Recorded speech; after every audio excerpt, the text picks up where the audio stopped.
বলমারীর ঐতিহ্যবাহী সেই কাটাগড়ের মেলা, দেওয়ান শাকির শাহের সেই কাটাগড়ের মেলা। হ্যালো এভরিওয়ান, আসসালামু আলাইকুম, ওয়েলকাম দা ভিকি ব্লগস। তো আজকে আমি আমার ক্যামেরাম্যানকে নিয়ে এবং আমার ছোট বোনকে নিয়ে সেই কাটাগড়ের মেলা দেখতে যাচ্ছিলাম। এই মেলাটা প্রতিনিয়ত প্রত্যেক বছরে 26শে মার্চে এটা অবস্থিত হয়। 26 তারিখে মার্চ মাসের এই দেওয়ান শাকির শাহের মেলাটা বসে কাটাগড়ে, সস্টাইল কাটাগড়ে। তো দেখতেই পাচ্ছেন আমি একটা ভ্যানে চলে যাচ্ছিলাম, অবশেষে আমি এই মেলায় এসে পৌঁছাইছিলাম। তো এই মেলায় আমি কিভাবে আজকে কাটাবো, কিংবা আমার এই মেলায় কেমন যাবে আজকে, এবং মেলাটা কিভাবে বসেছে এবং কেমন হয়েছে, আজকে সম্পূর্ণটা আপনাদেরকে এই ভিডিওতে দেখানোর চেষ্টা করব। তো দেখতে পাচ্ছেন আমার পিচ্ছে একটা বোন, আমার 3 ভাইয়ের একটা আদরের বোন, তাকে নিয়ে আমি চলে যাচ্ছি। তো ভাইয়াকে আমি কোলে করে নিয়ে মেলায় প্রথমেই ঢুকলাম। তো মেলা তেমন একটা ভিড় হয় নেই, আমি গেটের দিক থেকেই দেখতে পাচ্ছি যেরকমটা। তো আমি এই ভিতরে দেখাতে পাচ্ছি ওই যে বট গাছ, ওই বট গাছের গোড়ে ফকির টকির বসে এবং এখানে বাতাসা দেওয়া হয়।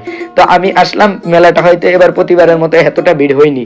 যদি বলি ভাই, প্রতি বছর যেমনটা ভিড় হয় তেমনটা ভিড় হয়নি।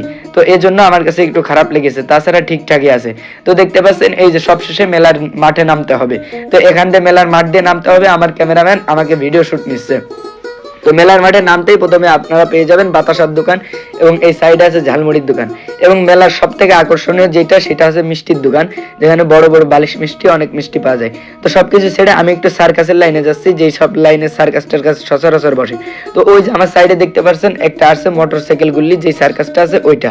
তো যদিও এটা এবার বড় আসেনি, তো এই সাইডে আসছে অনেকগুলো রাইডার আসছে, যেমন নৌকা, নাগরদোলা, এবং এই যে পোলাপানদের লাফালাফির অনেক কিছু। তো আপনারা ভাই এবার যদি মেলায় আসেন তেমন একটা মজা পাবেন না, কেননা আমি যতটা দেখতে পাচ্ছি মেলাটা অনেকটা ছোট হয়েছে।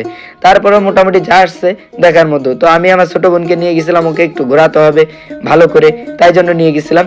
এবং আমার কাছে তেমন একটা ভালো লাগতেছে না, কেননা মেলাটা এই তুলনায় অনেক ফাঁকা।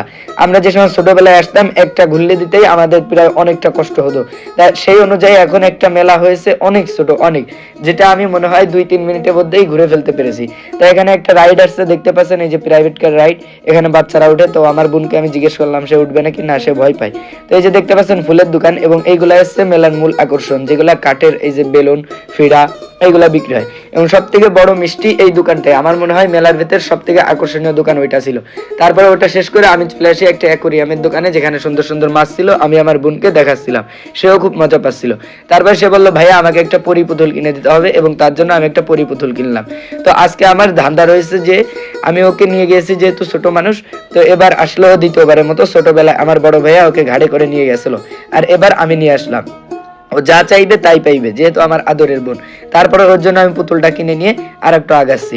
আমি বললাম যে তুমি আরো কি কি নেবে, তাই ওকে নিয়ে আমি আরো ঘুরবো এবং ফিরবো। তবে সত্যি বলতে আমার মনে কোনো মুড নেই। তারপরে ও একটা